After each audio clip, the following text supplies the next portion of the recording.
Halo semua rekan-rekan, selamat datang kembali di channel ini. Video kali ini rekan-rekan sekalian kita akan membahas terkait dengan salah satu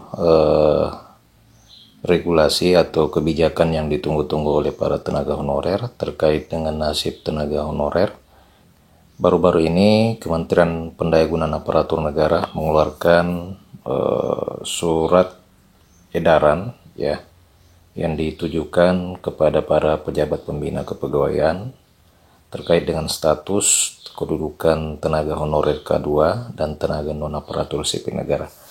Informasi selengkapnya ayo rekan-rekan disimak secara lengkap agar rekan-rekan sekalian bisa menerima informasi ini secara utuh dan menyeluruh.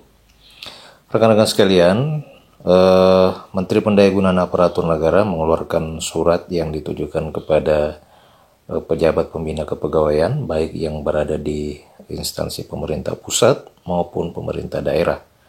Surat ini perihal status dan kedudukan ex tenaga honorer kedua dan tenaga non ASN. Mengingat diketahui bersama bahwa surat edaran sebelumnya yang dikeluarkan oleh Menpan adalah surat edaran untuk memberikan perintah agar tenaga honorer itu akan dihapus statusnya hingga per 28 November tahun 2023. Nah, surat edaran ini bisa dikatakan sebagai tindak lanjut dari surat edaran yang dikeluarkan oleh Menteri Cahyokumolo itu, di mana surat edaran ini membatalkan, bisa dikatakan membatalkan apa yang sampaikan pada surat edaran di tahun 2022 yang lalu, yakni tenaga honorer itu hanya diberikan waktu hingga 28 November, sehingga di surat edaran yang lalu isinya melarang pemerintah untuk menganggarkan anggaran untuk pemberian tunjangan dan gaji kepada para tenaga honorer dan non aparatur sipil negara. Nah, ternyata di surat edaran ini di bawah kepemimpinan Abdullah Azwar Anas membatalkan surat edaran itu, sehingga pejabat pembina kepegawaian yang berada di instansi pusat maupun instansi daerah tetap diberikan kewenangan untuk menganggarkan anggaran gaji dan tunjangan untuk para tenaga honorer kategori 2 dan tenaga non aparatur sipil negara. Jadi memang surat ini yang memang ditunggu-tunggu oleh para tenaga honorer dan pemerintah daerah, oleh karena sebagai dasar bagi pemerintah daerah di dalam menganggarkan pembayaran gaji dan tunjangan honorer pasca November tahun 2023 ini. Nah, rekan-rekan sekalian, ayo kita simak apa saja isi surat edaran ini secara lengkap. Yakni yang pertama adalah surat ini ditujukan kepada para pejabat pembina kepegawaian yang berada di instansi pusat dan instansi daerah. Nah, berdasarkan peraturan pemerintah nomor 49 tahun 2018 tentang manajemen P3K yang menyatakan bahwa pegawai non-PNS dalam jangka waktu paling lama 5 tahun sebagaimana dimaksud pada ayat 1 itu dapat diangkat menjadi P3K apabila memenuhi persyaratan sebagaimana diatur dalam peraturan pemerintah ini. Oleh sebab itu, maka sesuai dengan peraturan tersebut atau sesuai dengan pengundangan peraturan pemerintah yang dimaksud, maka akan berlaku pada tanggal 28 November tahun 2023 itu. Namun demikian, dicantumkan di dalam surat ini bahwa sesuai dengan masukan dan aspirasi dari berbagai pihak, bahwa ex tenaga honorer kategori 2 dan tenaga non aparatur sipil negara itu masih diperlukan dalam rangka mendukung pelaksanaan tugas Kementerian Pembangunan dan Pelayanan Publik. Artinya penghapusan tenaga honorer itu nampaknya akan ditunda oleh pemerintah. Oleh karena di surat ini dicantumkan bahwa sesuai dengan masukan dan aspirasi dari berbagai pihak, bahwa tenaga honorer kategori 2 ini dan tenaga non-ASN masih diperlukan di dalam rangka mendukung pelaksanaan tugas pemerintahan, pembangunan, dan pelayanan publik.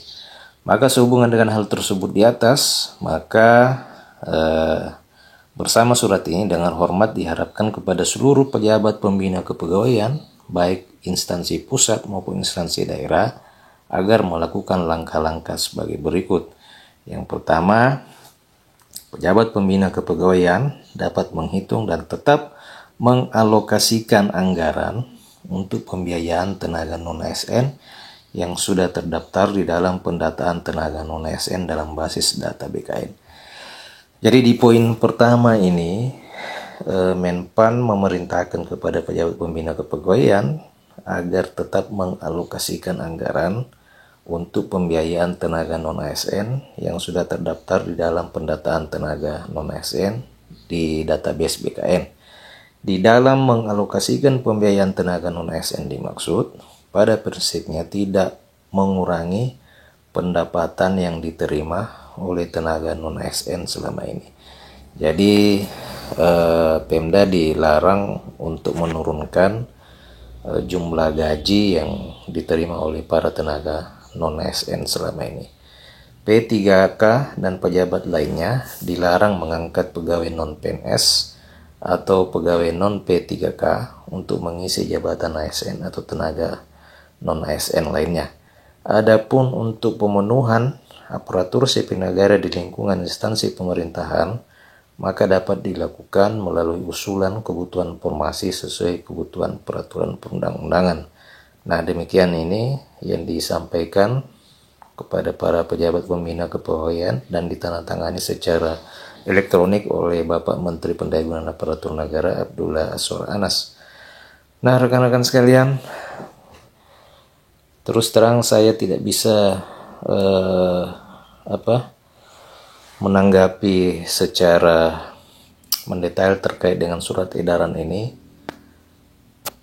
Jadi rasanya lucu ya rekan-rekan, oleh karena yang terjadi di Indonesia ini ya seperti ini. Artinya tadinya dihapus, akan tetapi keluar lagi regulasi yang menyatakan bahwa penghapusan honorer itu dibatalkan. Tadinya dilarang menganggarkan gaji dan tunjangan untuk honorer, akan tetapi keluar lagi surat edaran yang membolehkan dan memerintahkan kepada pejabat pembina kepegawaian untuk tetap menganggarkan gaji dan tunjangan pegawai honorer. Padahal rekan-rekan sekalian, di peraturan pemerintah nomor 49 tentang manajemen P3K itu telah disebutkan bahwa pegawai non-PNS dalam jangka waktu paling lama 5 tahun sebagaimana dimaksud pada ayat 1 itu dapat diangkat menjadi P3K. Seharusnya paling lambat 5 tahun ini honorer itu sudah bisa diangkat menjadi P3K apabila telah memenuhi persyaratan. Akan tetapi ya, yang namanya peraturan tetap peraturan. Mungkin ada kendala-kendala yang lain sehingga apa yang disebutkan dan diamanahkan di dalam peraturan pemerintah nomor 49 tahun 2018 ini itu tidak bisa terlaksana dengan baik. Artinya tenaga non-PNS itu bisa diangkat menjadi P3K sesuai dengan amanah yang disebutkan di dalam peraturan pemerintah ini.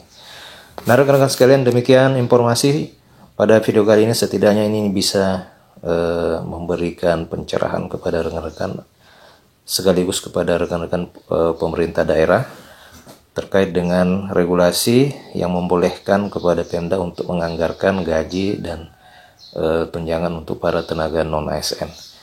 Nah, demikian rekan-rekan sekalian, silakan di-share informasi ini khususnya kepada rekan-rekan yang membutuhkan, terutama kepada rekan-rekan yang berada di instansi daerah masing-masing, agar kiranya tidak was-was kembali dan merasa khawatir akan isu penghapusan honorer. Nyatanya Pemda masih diberikan keleluasaan untuk menganggarkan gaji dan tunjangan khusus untuk para tenaga honorer. Demikian rekan-rekan sekalian video ini. Terima kasih telah menyaksikan. Ayo subscribe terus channel ini untuk mendapatkan informasi dan kebijakan-kebijakan terbaru seputar tenaga honorer dan non-aparatur sipil negara. Terima kasih telah menyaksikan. Sampai jumpa di video berikutnya.